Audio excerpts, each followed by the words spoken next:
Fort Mac is one of the most beautiful places in Canada.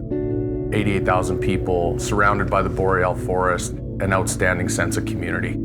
The wildfire west of Fort McMurray grew overnight, but it has been kept in check and away from town by overnight dozer work and ground firefighting efforts. The 3rd of May, the community of Fort McMurray was surrounded by 4 different fires. A clear day, blue sky, fire crews were doing their thing, water bombers had kept it at bay, and that's what we were hearing. Acklands-Grainger has had roots in Fort McMurray since 1974. We have a very important purpose, and that is to keep Canadian industries running and their people safe. I got my little one to daycare a little bit early and into the office. You know, we're gonna have to monitor the fire, continue to keep our team informed as to what was going on with the fire, but at that point, we really didn't expect what eventually was the outcome of that day. The city of Fort McMurray is under a mandatory evacuation order. We started hearing on the radio, winds have changed. You know, at that time, we could see some concerned team members. My kids had been texting me, Mom, they're evacuating, go home, get out of there. And I said, okay, let's get everybody together in the back of the warehouse and say, this is what's happening. Stood around in a circle. We said, make sure, get yourself home safe. Everybody kind of hit panic mode. We had people almost running away from the group because they needed to get home or worried about picking up kids.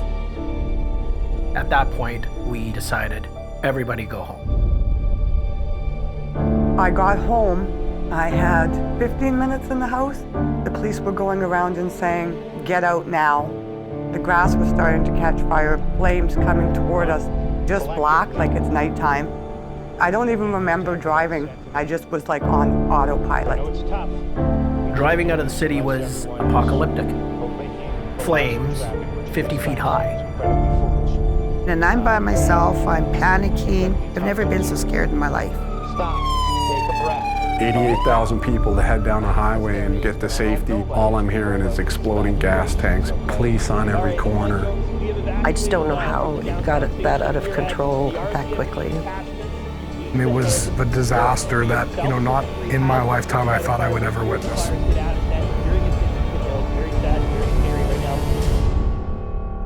I knew that we were going to be back, and we were going to be back quick.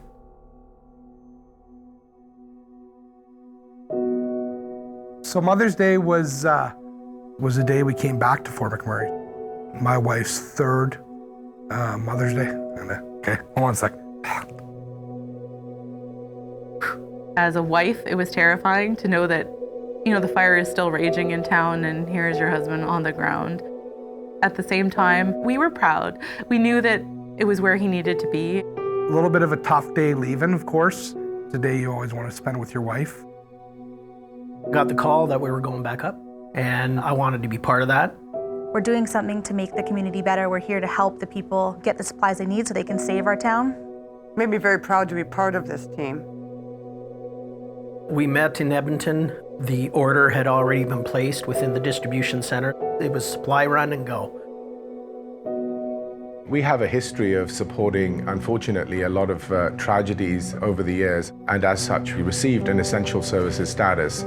We are very uniquely positioned in our inventory to help supply that rebuild. We were shipping product within hours to our team members on the ground to help support the blaze.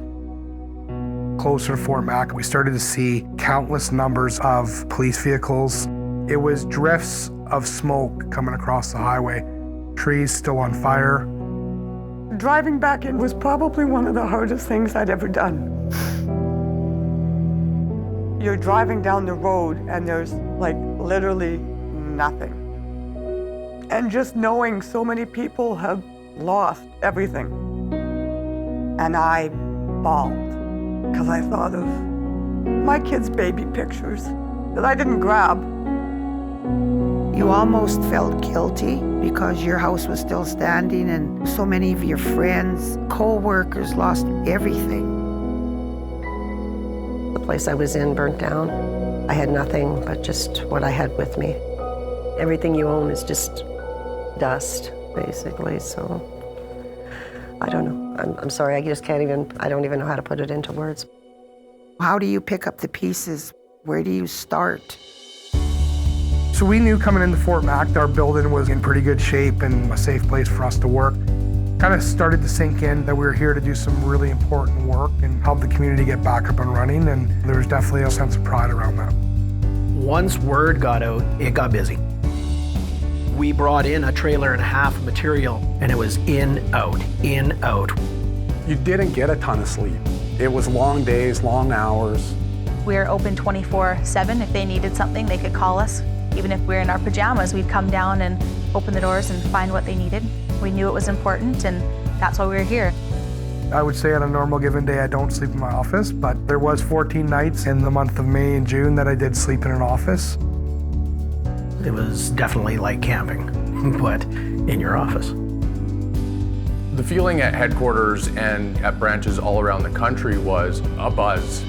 We were going to do whatever was required to get our community of Fort McMurray anything that they needed fast as humanly possible. From a customer perspective, for them, they couldn't believe the service we were able to give them. We had people saying, "Thank God you're here." Literally. All they're looking for is gloves, masks. They needed it, and we were here. There wasn't one instance where we had to say no to a customer. It just speaks to the breadth and depth of product we have here at Acklands-Grainger. We were extremely fortunate to have the team we had. A team that has looked at each other differently since. When I came back, it was just like we hadn't seen each other for months, all hugging each other, glad to see everybody was safe. I have an incredible pride for working at Acklands-Grainger. We care deeply about our people, our customers. Our team members give this type of effort every single day. I feel a lot closer to a lot of the team members now than I did before. We got to know so many people that still come back now and will know us by name and thank them for saving our town, and they thank us for being here to support them. You get so much closer with these people when they come in and they start telling you their story. And there's people that are a lot worse off than I am, and every time they come in they say, "Well, how are you making out? How are things going?" You get this connection with them. This is a great community that lost about 2,600 structures. There's a lot of work ahead and a lot of rebuilding to be done. There are many aspects to the support that we need to provide. The physical aspect, which is the immense damage that was caused. There's also the psychological aspect. Families and members of that community have been psychologically impacted by losing their homes, by losing their lifelong belongings. When I think of the next coming months and years that it's going to take to rebuild this town, we're going to be here for the contractors and the customers and for the residents of Fort McMurray, and so that we can get this place back up and running as soon as possible and get people moved back into their homes. 10 years from now, the story I would paint for Gabby is a really terrible event bringing out the best in people in a community. You look at everything that people did, the efforts of so many Canadians and people around the world that opened up their hearts and their homes. You're forever grateful.